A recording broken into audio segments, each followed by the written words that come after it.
कहानी अलग्योझा मुंशी प्रेमचंद द्वारा। भोला महतो ने पहली पत्नी के मर जाने पर दूसरी सगाई की तो उसके लड़के रघु के लिए बुरे दिन आ गए। रघु की उम्र उस समय केवल 10 वर्ष की थी।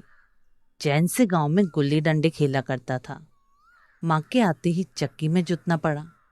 पन्ना रूपवती स्त्री थी और रूप और गर्भ में चोली दामन का नाता है। वह अपने हाथों से कोई मोटा काम न करती।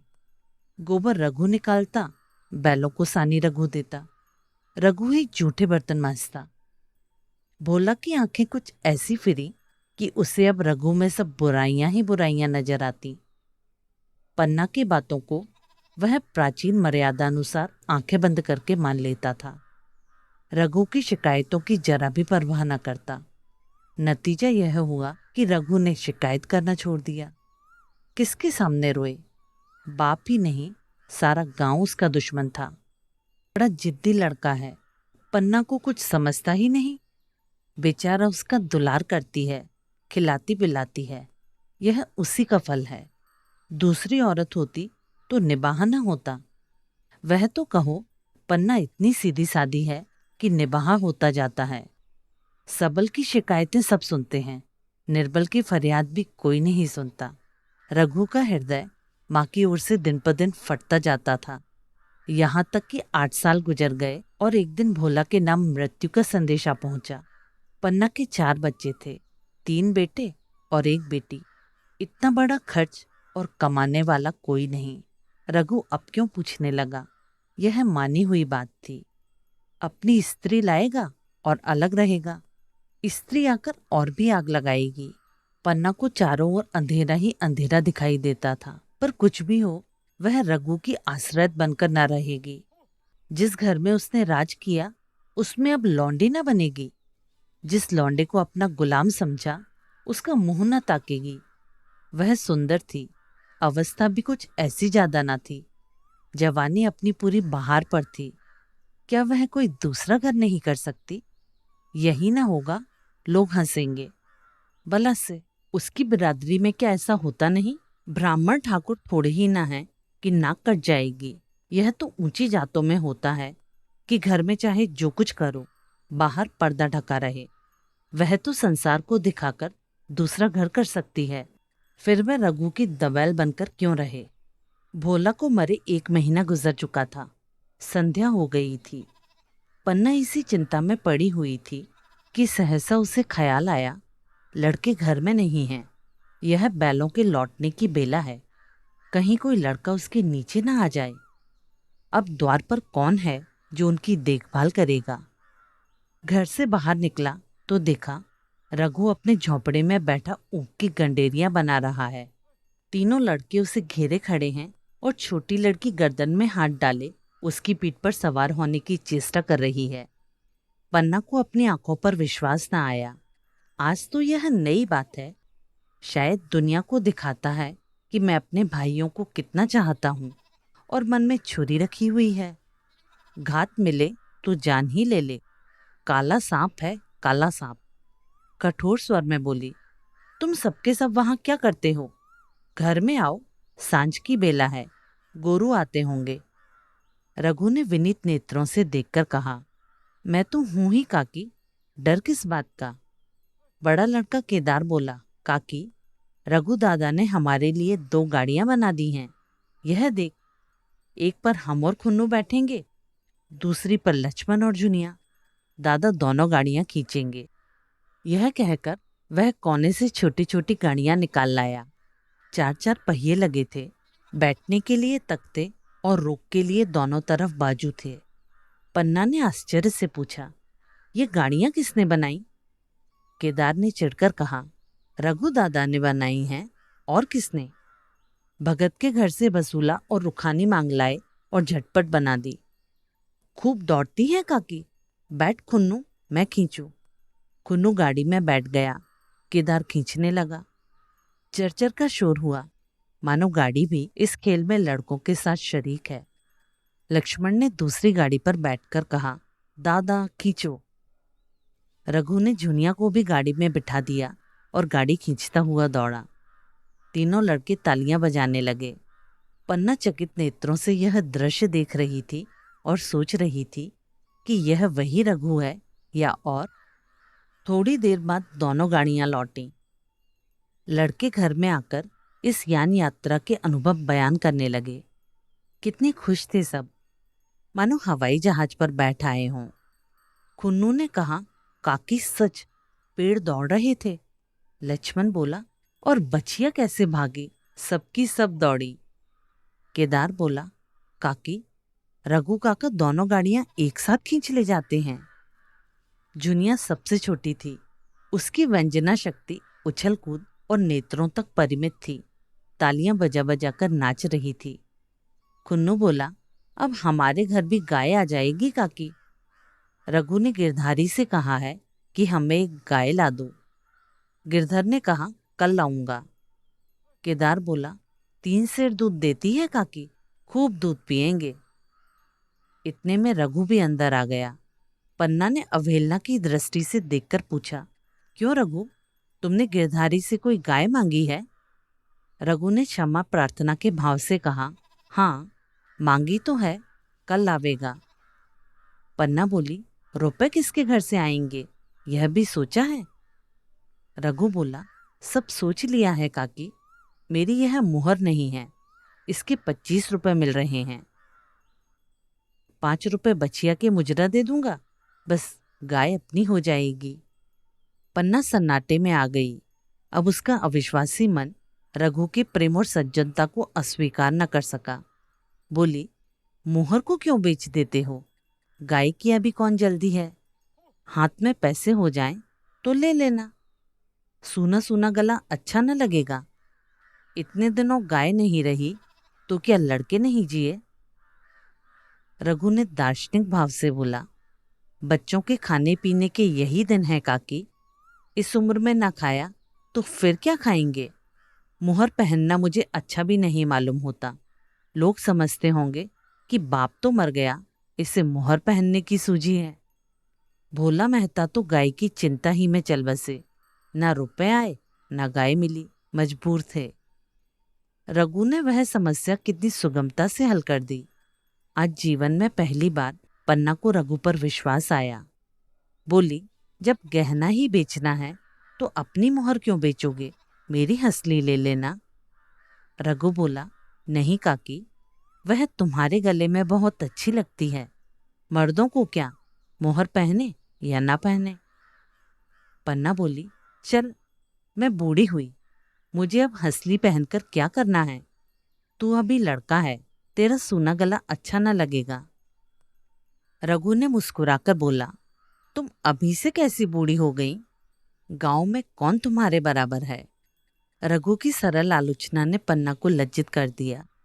उसके रूखे मुरझाए मुख पर प्रसन्नता की लाली दौड़ पड़ी। 5 साल गुजर गए। रघु का सा मेहनती, ईमानदार, बात का धनी दूसरा किसान गांव में न था। पन्ना की इच्छा के बिना कोई काम न करता। उसकी उम्र अब 23 साल की हो गई थी। पन्ना बार बार कहती, भैया बहू को विदा करा लाओ, कब तक नहर में पड़ी रहेगी? सब लोग मुझी को बदनाम करते हैं कि यही बहू को नहीं आने देती। मगर रघु टाल देता था, कहता था कि अभी क्या जल्दी है। उसे अपनी स्त्री के रंग ढंग का परिचय दूसरों से मिल चुका था। ऐसी औरत को घर में लाकर वह अपनी शांति में बाधा नहीं डालना चाहता था। आखिर एक दिन पन्ना ने जिद करके कहा, तो तुम ना लाओगे? रघु बोला, कह दिया कि अभी कोई जल्दी नहीं है। पन्ना बोली, तुम्हारे लिए जल्दी ना होगी, मेरे लिए तो जल्दी है, मैं आज आदमी भेजती हूँ। रघु बोला, पछताओगी काकी, उसका मिजाज अच्छा नहीं है। पन्ना बोली, तुम्हारी बला से, जब मैं उससे बोलूंगी ही नहीं तो क्या हवा से लड़ेगी? रोटियां तो बना लेगी, मुझसे भीतर बाहर का सारा काम नहीं होता, मैं आज बुलाए लेती हूँ। रघु बोला, बुलाना चाहती हो बुला लो, मगर फिर यह ना कहना यह महेरिया को ठीक नहीं करता, उसका गुलाम हो गया है। पन्ना बोली, ना कहूंगी, जाकर 2 साड़ियाँ और मिठाई ले आ। तीसरे दिन मुलिया मैके से आ गई। दरवाजे पर नगाड़े बजे।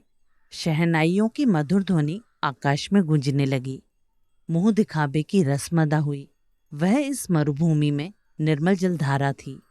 गेहुआ रंग था, बड़ी बड़ी पलकें, कोपलों पर हल्की सुर्खी, आंखों में प्रबल आकर्षण। रघु उसे देखते ही मंत्रमुग्ध हो गया। प्रातःकाल पानी का घड़ा लेकर चलती, तब उसका गेहुआ रंग प्रभात की सुनहरी किरणों से कुंदन हो जाता, मानो उषा अपनी सारी सुगंध, सारा विकास, सारा उन्माद लिए मुस्कुराती चली जाती हो। मुलिया मैके से ही जली भुनी आई थी। मेरा शौहर छाती फाड़कर काम करे और पन्ना रानी बनी बैठी रहे, उसके लड़के रईसजादे बने घूमे। मुलिया से यह बर्दाश्त न होगा। वह किसी की गुलामी न करेगी। अपने लड़के तो अपने होते नहीं, भाई किसके होते हैं? जब तक पर नहीं निकलते हैं, रघु को घेरे हुए हैं। ज्यों ही जरा सयाने हुए, पर झाड़कर निकल जाएंगे, बात भी न पूछेंगे। उस दिन उसने रघु से कहा, तुम्हें इस तरह गुलामी करनी हो तो करो, मुझसे न होगी।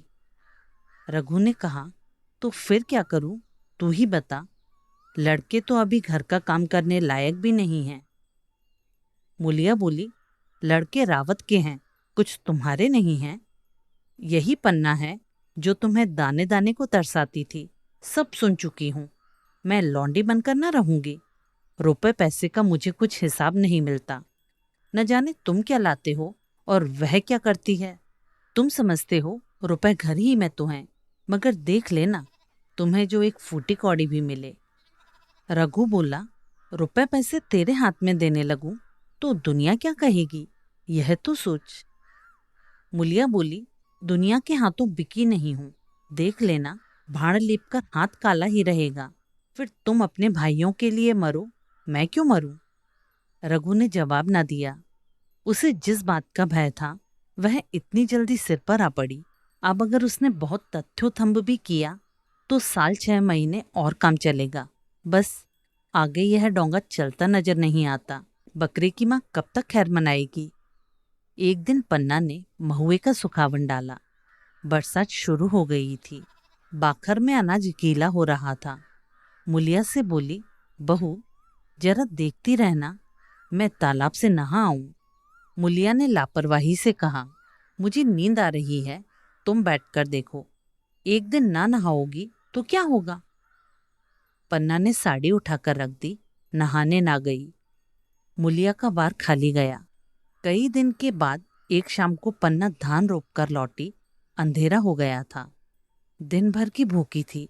आशा थी बहू ने रोटी बना रखी होगी, मगर देखा तो यहाँ चूल्हा ठंडा पड़ा हुआ था और बच्चे मारे भूख के तड़प रहे थे। मुलिया से आहिस्ता से पूछा, आज अभी चूल्हा नहीं जला? केदार ने कहा, आज दोपहर को भी चूल्हा नहीं जला काकी, भाभी ने कुछ बनाया ही नहीं। पन्ना बोली, तो तुम लोगों ने क्या खाया? केदार बोला, कुछ नहीं, रात की रोटियां थीं, खुन्नू और लक्ष्मण ने खाई, मैंने सत्तू खा लिया। पन्ना बोली, और बहू?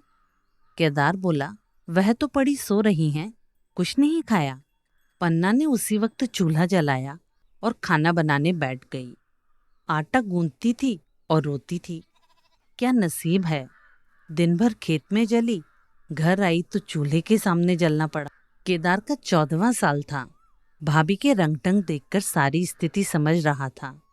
बोला, काकी भाभी अब तुम्हारे साथ रहना नहीं चाहती। पन्ना ने चौंक कर पूछा, क्या कुछ कहती थी? केदार बोला, कहती कुछ नहीं थी, मगर है उसके मन में यही बात। फिर तुम क्यों नहीं छोड़ देती? जैसे चाहे रहे, हमारा भी भगवान है। पन्ना ने दांतों से जीभ दबाकर कहा, चुप, मेरे सामने ऐसी बात भूलकर भी न करना। रघु तुम्हारा भाई नहीं, तुम्हारा बाप है। मुलिया से कभी बोलोगे तो समझ लेना जहर खा लूंगी। दशहरे का त्योहार आया। इस गांव से कोस भर पर एक पूर्वे में मेला लगा था। गांव के सब लड़के मेला देखने चले। पन्ना भी लड़कों के साथ चलने को तैयार हुई, मगर पैसे कहाँ से आए? कुंजी तो मुलिया के पास थी।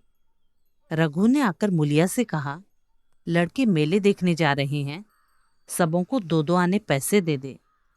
मुलिया ने त्योरियां चढ़ाकर कहा, पैसे घर में नहीं हैं। रघु बोला, अभी तो तिलहन बिका था, क्या इतनी जल्दी रुपए उठ गए? मुलिया बोली, हाँ, उठ गए। रघु ने पूछा, कहाँ उठ गए, जरा सुनो। आज त्योहार के दिन लड़के मेले देखने ना जाएंगे? मुलिया बोली, अपनी काकी से कहो पैसे निकालें, गाड़कर क्या करेंगी? खूंटी पर कुंजी लटक रही थी।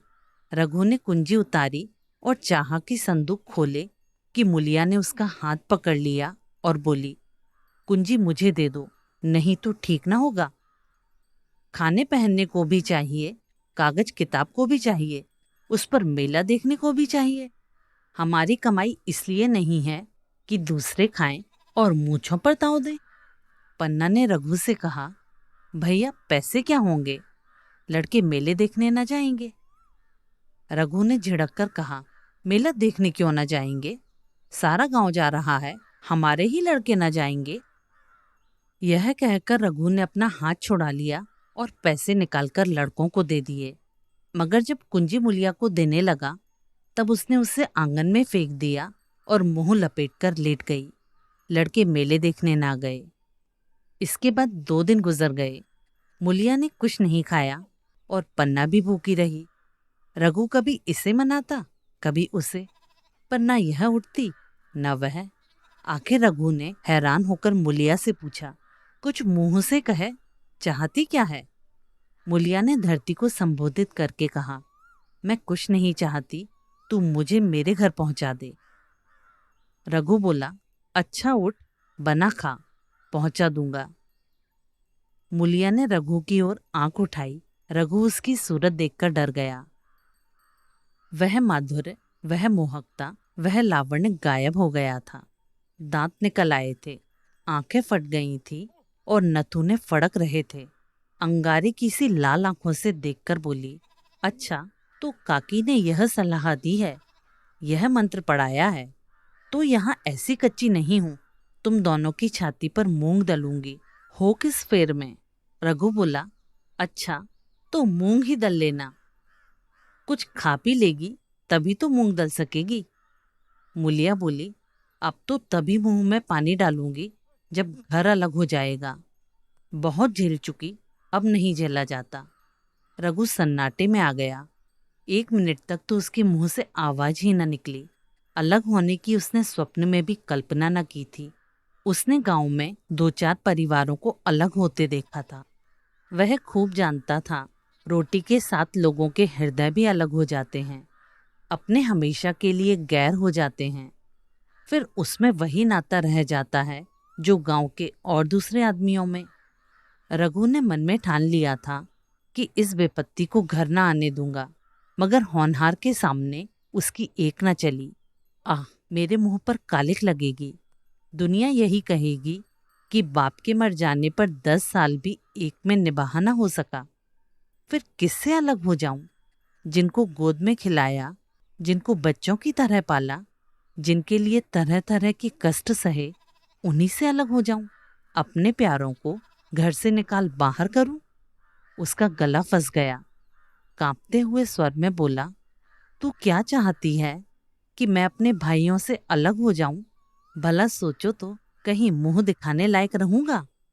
मुलिया बोली, तो मेरा इन लोगों के साथ निभाना होगा। रघु बोला, तो तू अलग हो जा, मुझे अपने साथ क्यों घसीटती है? मुलिया बोली, तो मुझे क्या तुम्हारे घर में मिठाई मिलती है? मेरे लिए क्या संसार में जगह नहीं है? रघु बोला, तेरी जैसी मर्जी, जहां चाहे रह, मैं अपने घर वालों से अलग नहीं हो सकता।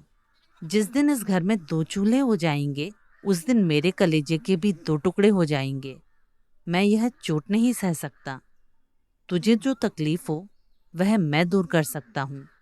माल असबाब की तू मालकिन है ही, अनाज पानी तेरे ही हाथ है, अब रह क्या गया है? अगर कुछ काम धंधा नहीं करना चाहती तो मत कर। भगवान ने मुझे समाई दी होती तो तुझे तिनका तक उठाने ना देता। तेरे यह सुकुमार हाथ पांव मेहनत मजूरी करने के लिए बने ही नहीं हैं, मगर क्या करूं, अपना कुछ बस ही नहीं है। फिर भी तेरा जी कोई काम करने को ना चाहे मत कर, मगर मुझसे अलग होने की ना कह, तेरे पैरों पड़ता हूँ। मुलिया ने सिर से आंचल खिसकाया और जरा समीप आकर बोली, मैं काम करने से नहीं डरती, न बैठे बैठे खाना चाहती हूँ, मगर मुझसे किसी की धौंस नहीं सही जाती।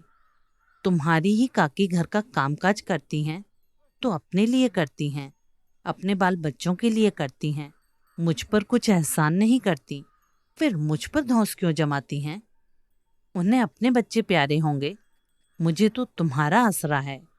मैं अपनी आंखों से यह नहीं देख सकती कि सारा घर तो चैन करे, जरा जरा से बच्चे तो दूध पिएं, और जिसके बलबूते पर गृहस्थी थमी हुई है वह मट्ठे को भी तरसे, कोई उसका पूछने वाला ना हो। जरा अपना मुंह तो देखो, कैसी सूरत निकल आई है। औरों के तो 4 बरस में अपने पट्टे तैयार हो जाएंगे, तुम तो 10 साल में ही खाट पर पड़ जाओगे। बैठ जाओ, खड़े क्यों हो? क्या मारकर भागोगे? मैं तुम्हें जबरदस्ती ना बांध लूंगी। जानती कि ऐसे निर्मोही से पाला पड़ा है तो इस घर में भूल से ना आती, आती भी तो मन ना लगाती, मगर अब तो मन तुमसे लग गया। घर भी जाऊं तो मन यहाँ ही रहेगा, और तुम जो हो मेरी बात नहीं पूछते। मुलिया की ये रसीली बातें रघु पर कोई असर न डाल सकी। वह उसी रुखाई से बोला, मुलिया, मुझसे यह ना होगा। अलग होने का ध्यान करते ही मेरा मन न जाने कैसा कैसा हो जाता है। यह चोट मुझसे न सही जाएगी। मुलिया ने परिहास करके कहा, तो चूड़ियां पहनकर अंदर बैठो ना। लाओ, मैं मूछें लगा लूं। मैं तो समझती थी कि तुम में भी कुछ कसबल है, अब देखती हूँ तो निरे मिट्टी के लौंदे हो। पन्ना दालान में खड़ी दोनों की बातचीत सुन रही थी। अब उससे ना रहा गया। सामने आकर रघु से बोली, जब वह अलग होने पर तुली हुई है, फिर तुम क्यों उसे जबरदस्ती मिलाए रखना चाहते हो? तुम उसे लेकर रहो, हमारे भगवान मालिक हैं। जब महतो मर गए थे और कहीं पत्ती की छां भी न थी, जब उस वक्त भगवान ने निभाह दिया, तो अब क्या डरे?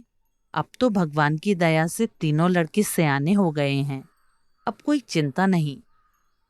रघु ने आंसू भरी आंखों से पन्ना को देखकर कहा, काकी, तू भी पागल हो गई है क्या? जानती नहीं, 2 रोटियां होते ही 2 मन हो जाते हैं। पन्ना बोली, जब वह मानती ही नहीं तब तुम क्या करोगे? भगवान की यही मर्जी होगी तो कोई क्या करेगा? प्रारब्ध में जितने दिन साथ रहना लिखा था उतने दिन रहे, अब यही उसकी मर्जी है तो यही सही। तुमने मेरे बाल बच्चों के लिए जो कुछ किया वह मैं भूल नहीं सकती। तुमने इनके सिर पर हाथ ना रखा होता तो आज इनकी न जाने क्या गति होती, न जाने किसके द्वार पर ठोकरें खाते होते, न जाने कहाँ कहाँ भीख मांगते फिरते। तुम्हारा जस मरते दम तक गाऊंगी। अगर मेरी खाल तुम्हारे जूते बनाने के काम आए तो खुशी से दे दूंगी। चाहे तुमसे अलग हो जाऊं, पर जिस घड़ी तुम पुकारोगे कुत्ते की तरह दौड़ी चली आऊंगी। यह भूलकर भी ना सोचना कि तुमसे अलग होकर मैं तुम्हारा बुरा चेतूंगी। जिस दिन तुम्हारा अनभल मेरे मन में आएगा उस दिन विष खाकर मर जाऊंगी। भगवान करे तुम दूधों नहाओ, पूतों फलो। मरते दम तक यही आशीष मेरे रोए रोए से निकलता रहेगा। और अगर लड़के भी अपने बाप के हैं तो मरते दम तक तुम्हारा पोस मानेंगे। यह कहकर पन्ना रोती हुई वहां से चली गई। रघु वहीं मूर्ति की तरह खड़ा रहा। आसमान की ओर टकटकी लगी थी और आंखों से आंसू बह रहे थे। पन्ना की बातें सुनकर मुलिया समझ गई कि अब अपने पौ बा रहा है। चटपट उठी, घर में झाड़ू लगाया, चूल्हा जलाया और कुएं से पानी लाने चली। उसकी टेक पूरी हो गई थी। गांव में स्त्रियों के 2 दल होते हैं, एक बहुओं का, दूसरा सासों का। बहुएं सलाह और सहानुभूति के लिए अपने दल में जाती हैं, सासें अपने दल में। दोनों की पंचायतें अलग होती हैं। मुलिया को कुएं पर 2-3 बहुएं मिल गईं। एक ने पूछा, आज तो तुम्हारी बुढ़िया बहुत रोध हो रही थी। मुलिया ने विजय के गर्व से कहा, इतने दिनों से घर की मालकिन बनी हुई हैं, राजपाट छोड़ते किसे अच्छा लगता है। बहन, मैं उनका बुरा नहीं चाहती, लेकिन एक आदमी की कमाई में कहाँ तक बरकत होगी। मेरे भी तो यही खाने पीने और पहनने ओढ़ने के दिन हैं। अभी उनके पीछे मरो, फिर बाल बच्चे हो जाएं, उनके पीछे मरो, सारी जिंदगी रोते ही कट जाए। एक बहू बोली, बुढ़िया यही चाहती थी कि यह बस जन्म भर लौंडी बनी रहे, मोटा जोटा खाए और पड़ी रहे। दूसरी बहू बोली, किस भरोसे पर कोई मरे, अपने लड़के तो बात पूछते नहीं, पराये लड़कों पर क्या भरोसा। कल इनके हाथ पांव हो जाएंगे, फिर कौन पूछता है। अपनी अपनी महरियों का मुंह देखेंगे। पहले से ही फटकार देना अच्छा है, फिर कोई कलंक ना होगा। मूलिया पानी लेकर गई, खाना बनाया और रघु से बोली, जाओ नहा लो, रोटियां तैयार हैं। रघु ने मानो सुना ही नहीं, सिर पर हाथ रखकर द्वार की तरफ ताकता रहा। मूलिया बोली, क्या कहती हूँ, कुछ सुनाई देता है? रोटी तैयार है, जाओ नहा लो। रघु बोला, सुन तो रहा हूँ, क्या बहरा हूँ? रोटी तैयार है तो जाकर खा ले, मुझे भूख नहीं है। मूलिया ने फिर कुछ नहीं कहा, जाकर चूल्हा बुझा दिया, रोटियां उठाकर छींके पर रख दी और मुंह ढककर लेट रही। जरा देर में पन्ना ने आकर बोला, खाना तो तैयार है, नहा धोकर खा लो, वह भी तो भूखी होगी। रघु ने झल्लाकर कहा, काकी, तू घर में रहने देगी कि मुंह में कालिक लगाकर कहीं निकल जाऊं? खाना तो खाना ही है, आज ना खाऊंगा, कल ना खाऊंगा, लेकिन अभी मुझसे न खाया जाएगा। केदार क्या अभी मदरसे से नहीं आया? पन्ना बोली, अभी तो नहीं आया, आता ही होगा। पन्ना समझ गई कि जब तक वह खाना बनाकर लड़कों को न खिलाएगी और खुद न खाएगी, रघु न खाएगा। बस इतना ही नहीं, उसे रघु से लड़ाई करनी पड़ेगी, उसे जलीकटी सुनानी पड़ेगी, उसे यह दिखाना पड़ेगा कि मैं ही उससे अलग होना चाहती थी, नहीं तो वह इसी चिंता में घुल घुल कर प्राण दे देगा। यह सोचकर उसने अलग चूल्हा जलाया और खाना बनाने लगी। इतने में केदार और खुन्नू मदरसे से आ गए। पन्ना ने कहा, आओ बेटा खा लो, रोटी तैयार है। केदार ने पूछा, भैया को बुला लूं ना? पन्ना बोली, तुम आकर खा लो, उनकी रोटी बहू ने अलग बनाई है। खुन्नू बोला, जाकर भैया से पूछ ना आऊं? पन्ना बोली, जब उनका जी चाहेगा खाएंगे, तू बैठकर खा, तुझे इन बातों से क्या मतलब? जिसका जी चाहेगा खाएगा, जिसका जी न चाहेगा न खाएगा। जब वह और उसकी बीवी अलग रहने पर तुले हैं तो कौन मनाए? केदार बोला, तो क्या अम्मा जी, अब हम घर में अलग रहेंगे? पन्ना बोली, उनका जी चाहे एक घर में रहें, जी चाहे आंगन में दीवार डाल लें। खुन्नू ने दरवाजे पर आकर झांका, सामने फूस की झोपड़ी थी, वहीं खाट पर पड़ा रघु नरियल पी रहा था। खुन्नू बोला, भैया तो अभी नरियल लिए बैठे हैं। पन्ना बोली, जब जी चाहेगा खाएंगे। केदार बोला, भैया ने भी भाभी को डांटा नहीं? मूलिया अपनी कोठरी में पड़ी सुन रही थी, बाहर आकर बोली, भैया ने तो नहीं डांटा, अब तुम आकर डांटो। केदार के चेहरे का रंग उड़ गया, फिर जबान न खुली। तीनों लड़कों ने खाना खाया और बाहर निकले। लू चलने लगी थी। आम के बाग में गांव के लड़के लड़कियां हवा से गिरे हुए आम चुन रहे थे। केदार ने कहा, आज हम भी आम चुनने चलें, खूब आम गिर रहे हैं। कुन्नू बोला, दादाजी बैठे हैं। लक्ष्मण बोला, मैं न जाऊंगा, दादा घुड़केंगे। केदार बोला, वह तो अब अलग हो गए। लक्ष्मण बोला, तो अब हमको कोई मारेगा तब भी दादा न बोलेंगे? केदार बोला, वहां तब क्यों न बोलेंगे? रघु ने तीनों लड़कों को दरवाजे पर खड़े देखा, पर कुछ नहीं बोला। पहले तो वह घर से बाहर निकलते ही उन्हें डांट बैठता था, पर आज वह मूर्ति के समान निश्चल बैठा रहा। अब लड़कों को कुछ साहस हुआ, कुछ दूर और आगे बढ़े। रघु अब भी न बोला। कैसे बोले? वह सोच रहा था, काकी ने लड़कों को खिला पिला दिया, मुझसे पूछा तक नहीं। क्या उनकी आंखों पर भी पर्दा पड़ गया है?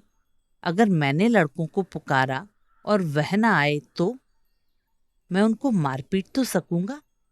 लू में सबके सब मारे मारे फिरेंगे, कहीं बीमार न पड़ जाएं। उसका दिल महसूस कर रह जाता था, लेकिन मुंह से कुछ न कह सकता था। लड़कों ने देखा कि यह बिल्कुल नहीं बोलते, तो निर्भय होकर चल पड़े। सहसा मुलिया ने आकर कहा, अब तो उठोगे कि अब भी नहीं? जिनके नाम पर फांका कर रहे हो, उन्होंने मजे से लड़कों को खिलाया और आप खाया, अब आराम से सो रही हैं। मोर पिया मोरी बात ना पूछे, मोर सुहागिन नाव। एक भी तो मुंह से न फटा कि भैया खा लो। रघु को इस समय मर्मांतमक पीड़ा हो रही थी। मुलिया के इन कठोर शब्दों ने घाव पर नमक छिड़क दिया। दुखित नेत्रों से बोला, तेरी जो मर्जी थी वही तो हुआ, अब जा ढोल बजा। मुलिया बोली, नहीं, तुम्हारे लिए थाली परोसे बैठी हूं। रघु बोला, मुझे चिढ़ा मत, तेरे पीछे मैं भी बदनाम हो रहा हूं।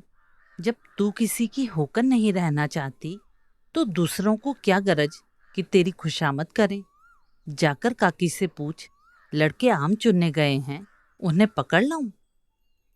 मुलिया अंगूठा दिखाकर बोली, यह जाता है, तुम्हें 100 बार गरज हो, जाकर पूछो। इतने में पन्ना भी भीतर से निकल आई। रघु ने पूछा, लड़के बगीचे में चले गए काकी, लू चल रही है। पन्ना बोली, अब उनका कौन पुछत्तर है? बगीचे में जाएं, पेड़ पर चढ़ें, पानी में डूबें, मैं अकेली क्या क्या करूं? रघु ने बोला, जाकर पकड़ लाऊं? पन्ना बोली, जब तुम्हें अपने मन से ही नहीं जाना, तो फिर मैं क्या जाने को कहूं? तुम्हें रोकना होता तो रोक ना देते, तुम्हारे सामने ही तो गए होंगे। पन्ना की बात पूरी भी न हुई थी कि रघु ने नारियल कोने में रख दिया और बाग की तरफ चला। रघु लड़कों को लेकर बाग से लौटा तो देखा मुलिया अभी तक झोपड़ी में खड़ी है। बोला, तू जाकर खा क्यों नहीं लेती? मुझे तो इस बेला भूख नहीं है। मुलिया ऐंठ कर बोली, हाँ, भूख क्यों लगेगी?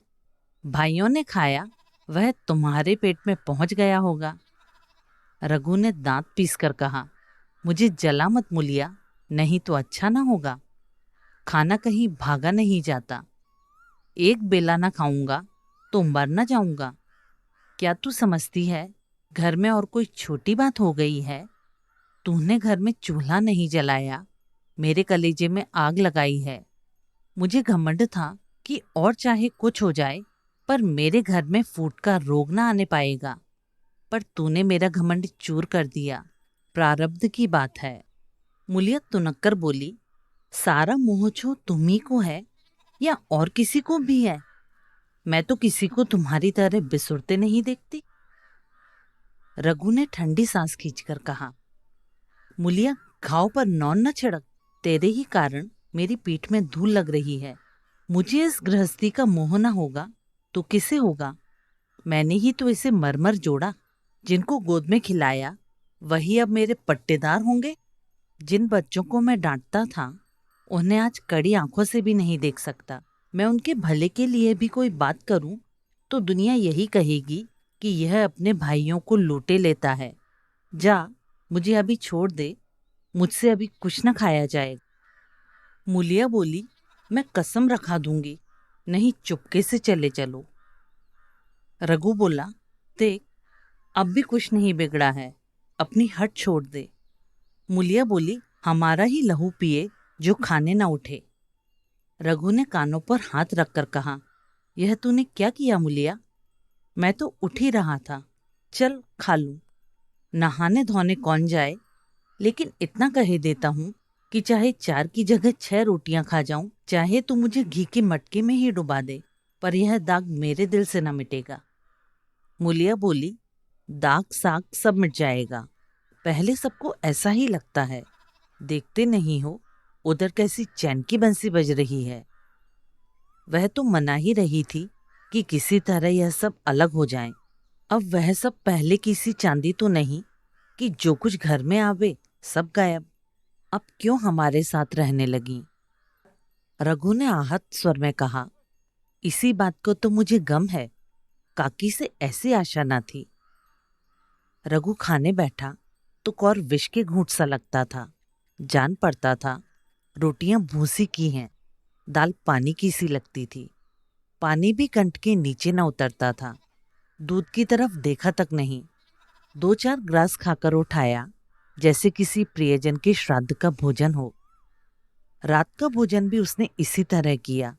भोजन क्या किया, कसम पूरी की। रात भर उसका चित्त उद्विग्न रहा। एक अज्ञात शंका उसके मन पर छाई हुई थी, जैसे भोला महतो द्वार पर बैठा रो रहा हो। वह कई बार चौंक कर उठा। ऐसा जान पड़ा, भोला उसकी ओर तिरस्कार की आंखों से देख रहा है। वह दोनों जून का भोजन करता था, पर जैसे शत्रु के घर। भोला की शोकमग्न मूर्ति आंखों से न उतरती थी। रात को उसे नींद नहीं आती। वह गांव में निकलता तो इस तरह मुंह चुराए, सिर झुकाए, मानो गोहत्या की हो। 5 साल गुजर गए। रघु अब 2 लड़कों का बाप था। आंगन में दीवार खिंच गई थी। खेतों में मेड़ें डाल दी गई थीं और बैल बधिया बांट लिए गए थे। केदार की उम्र अब 16 साल की हो गई थी। उसने पढ़ना छोड़ दिया था और खेती का काम करता था। खुन्नू गाय चराता था। केवल लक्ष्मण अब तक मदरसे जाता था। पन्ना और मुलिया दोनों एक दूसरे की सूरत से जलती थीं। मुलिया के दोनों लड़के बहुधा पन्ना के पास ही रहते। वही उन्हें उपटन मलती, वही काजल लगाती, वही गोद में लिए फिरती। मगर मुलिया के मुंह से अनुग्रह का एक शब्द भी न निकलता। न पन्ना ही इसकी इच्छुक थी। वह जो कुछ करती निर्व्याज भाव से करती थी। उसके 2-2 लड़के कमाऊ हो गए थे। लड़की खाना पका लेती थी, वह खुद ऊपर का कामकाज कर लेती। इसके विरुद्ध रघु अपने घर में अकेला था। वह भी दुर्बल, अशक्त और जवानी में बूढ़ा। अभी आयु 30 वर्ष से अधिक न थी, लेकिन बाल खिचड़ी हो गए थे। कमर भी झुक चली थी। खांसी ने जीर्ण कर रखा था। देखकर दया आती थी। और खेती पसीने की वस्तु है। खेतों की जैसी सेवा होनी चाहिए, वह उससे न हो पाती। फिर अच्छी फसल कहाँ से आती। कुछ ऋणी भी हो गया था। वह चिंता और भी मारे डालती थी। चाहिए तो यह था कि अब उसे कुछ आराम मिलता। इतने दिनों के निरंतर परिश्रम के बाद सिर का बोझ कुछ हल्का होता। किंतु मुलिया की स्वार्थपरता और अदूरदर्शिता ने लहलहाती हुई खेती उजाड़ दी। अगर सब एक साथ रहते तो वह अब तक पेंशन पा जाता। मजे से द्वार पर बैठा हुआ नारियल पीता। भाई काम करता, वह सलाह देता। मैं तो बना फिरता, कहीं किसी से झगड़े चुकाता, कहीं साधु संतों की सेवा करता। पर वह अवसर हाथ से निकल गया। अब तो चिंता भार दिन दिन बढ़ता जाता था। आखिर उसे धीमा धीमा ज्वर रहने लगा। हृदय शूल, चिंता, कड़े परिश्रम और अभाव का यही पुरस्कार है। पहले कुछ परवाह न की, समझा आप ही अच्छा हो जाएगा। मगर कमजोरी बढ़ने लगी तो दवा की फिक्र हुई। जिसने जो बता दिया खा लिया। डॉक्टरों और वैद्यों के पास जाने की सामर्थ्य कहाँ, और सामर्थ्य भी होती तो रुपए खर्च कर देने के सिवा और नतीजा ही क्या था। जीर्ण ज्वर की औषधि आराम है और पुष्टकारी भोजन। न वह बसंत मालती का सेवन कर सकता था और न आराम से बैठकर बलवर्धक भोजन कर सकता था। कमजोरी बढ़ती ही गई। पन्ना को अवसर मिलता तो वह आकर उसे तसल्ली देती, लेकिन उसके लड़के अब रघु से बात भी न करते थे। दवा दारू तो क्या कराते, उसका और मजाक उड़ाते। भैया समझते थे कि हम लोगों से अलग होकर सोने की ईंट रख लेंगे। भाभी भी समझती थी सोने से लज जाऊंगी। अब देखें कौन पूछता है। सिसक सिसक कर ना मरे तो कह देना। बहुत हाय हाय भी अच्छी नहीं होती।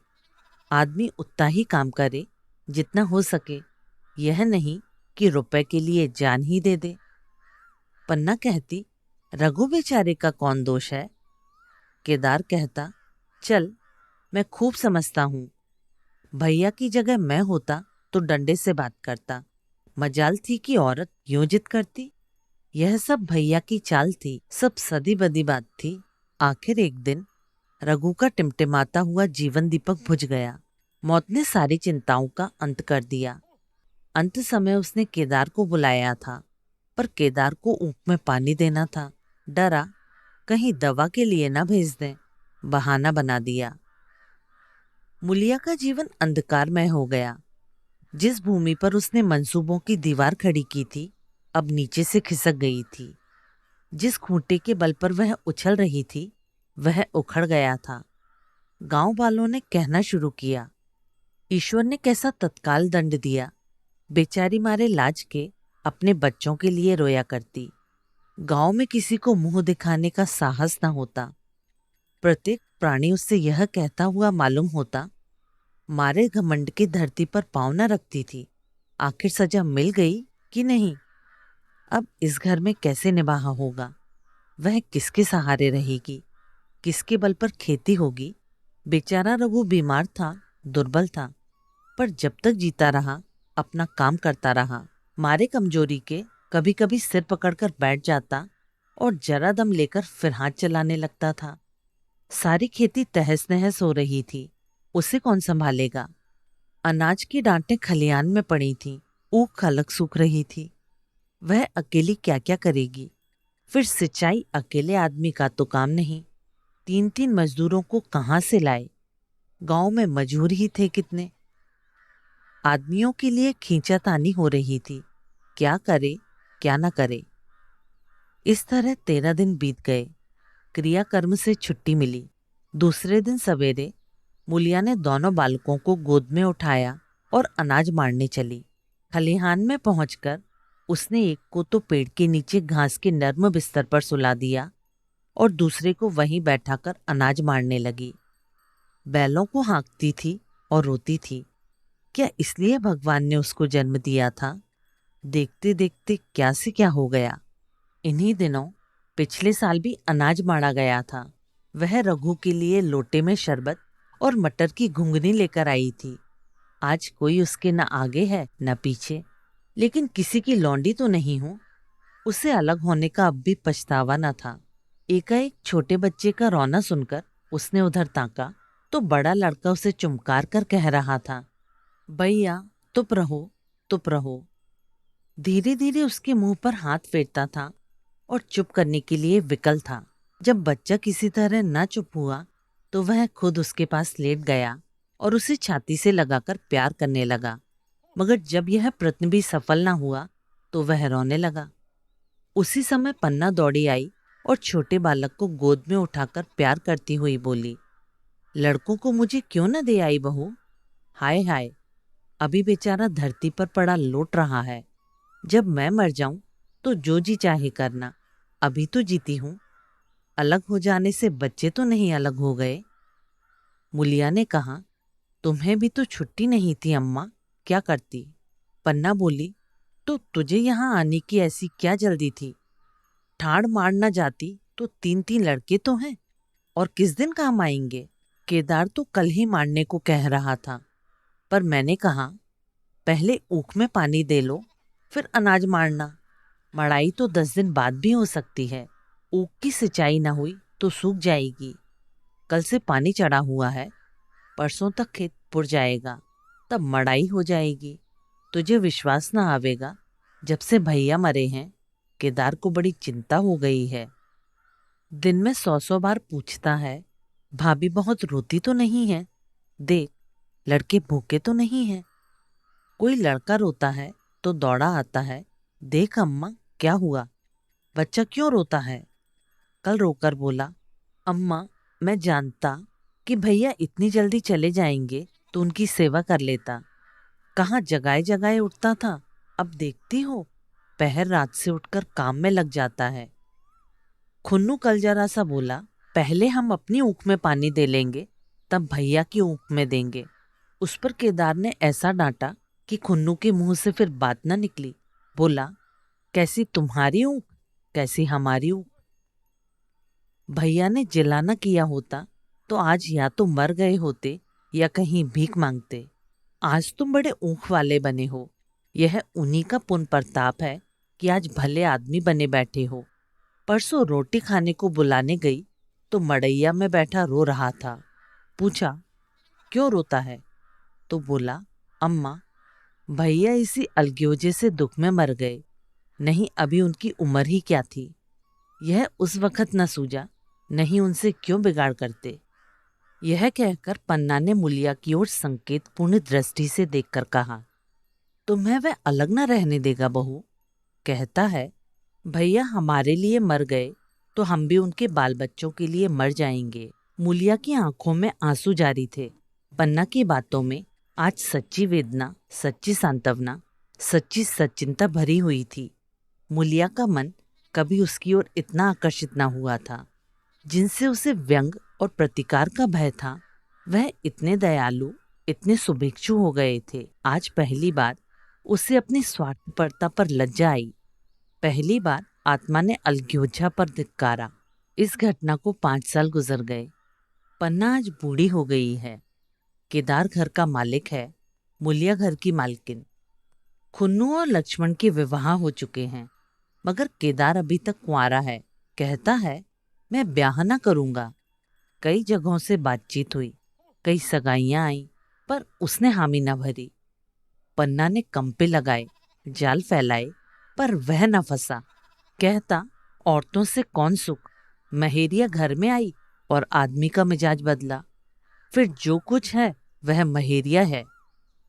माँ बाप, भाई बंधु सब पराए हैं। जब भैया जैसे आदमी का मिजाज बदल गया तो फिर दूसरों की क्या गिनती। 2 लड़के भगवान ने दिए हैं, और क्या चाहिए। बिना ब्याह किए 2 बेटे मिल गए, इससे बढ़कर और क्या होगा। जिसे अपना समझो वह अपना है, जिसे गैर समझो वह गैर है। एक दिन पन्ना ने कहा, तेरा वंश कैसे चलेगा। केदार बोला, मेरा वंश तो चल रहा है, दोनों लड़कों को अपना ही समझता हूँ। पन्ना बोली, समझने ही पर है तो तू मुलिया को अपनी महेरिया समझता होगा। केदार ने झेपते हुए कहा, तुम तो गाली देती हो अम्मा। पन्ना बोली, गाली कैसी, तेरी भाभी ही तो है। केदार बोला, मेरे जैसे लट्ठगवार को वह क्यों पूछने लगी। पन्ना बोली, तू करने को कह तो मैं उससे पूछूं। केदार बोला, नहीं मेरी अम्मा, कहीं रोने गाने ना लगे। पन्ना बोली, तेरा मन हो तो मैं बातों बातों में उसके मन की थाह लूं। केदार बोला, मैं नहीं जानता, जो चाहे कर। पन्ना केदार के मन की बात समझ गई। लड़के का दिल मुलिया पर आया हुआ है, पर संकोच और भय के मारे कुछ नहीं कहता। उसी दिन उसने मुलिया से कहा, क्या करूं बहू, मन की लालसा मन में ही रही जाती है। केदार का घर भी बस जाता तो मैं निश्चिंत हो जाती। मुलिया बोली, वह तो करने ही नहीं कहते। पन्ना बोली, कहता है, ऐसी औरत मिले जो घर में मेल से रहे तो कर लूं। मुलिया बोली, ऐसी औरत कहाँ मिलेगी, कहीं ढूंढो। पन्ना बोली, मैंने तो ढूंढ लिया है। मुलिया बोली, सच, किस गांव की है। पन्ना बोली, अभी न बताऊंगी, मुदा यह जानती हूं कि उससे केदार की सगाई हो जाए तो घर बस जाए और केदार की जिंदगी भी सफल हो जाए। न जाने लड़की मानेगी कि नहीं। मुलिया बोली, मानेगी क्यों नहीं अम्मा, ऐसा सुंदर, कमाऊ, सुशीलवर और कहाँ मिला जाता है। उस जन्म का कोई साधु महात्मा है, नहीं तो लड़ाई झगड़े के डर से कौन बिन ब्याह रहता है। कहाँ रहती है, मैं जाकर उसे मना लाऊं। पन्ना बोली, तू चाहे तो मना ले, तेरे ही ऊपर है। मुलिया बोली, मैं आज ही चली जाऊंगी अम्मा, उसके पैरों पकड़कर मना लाऊंगी।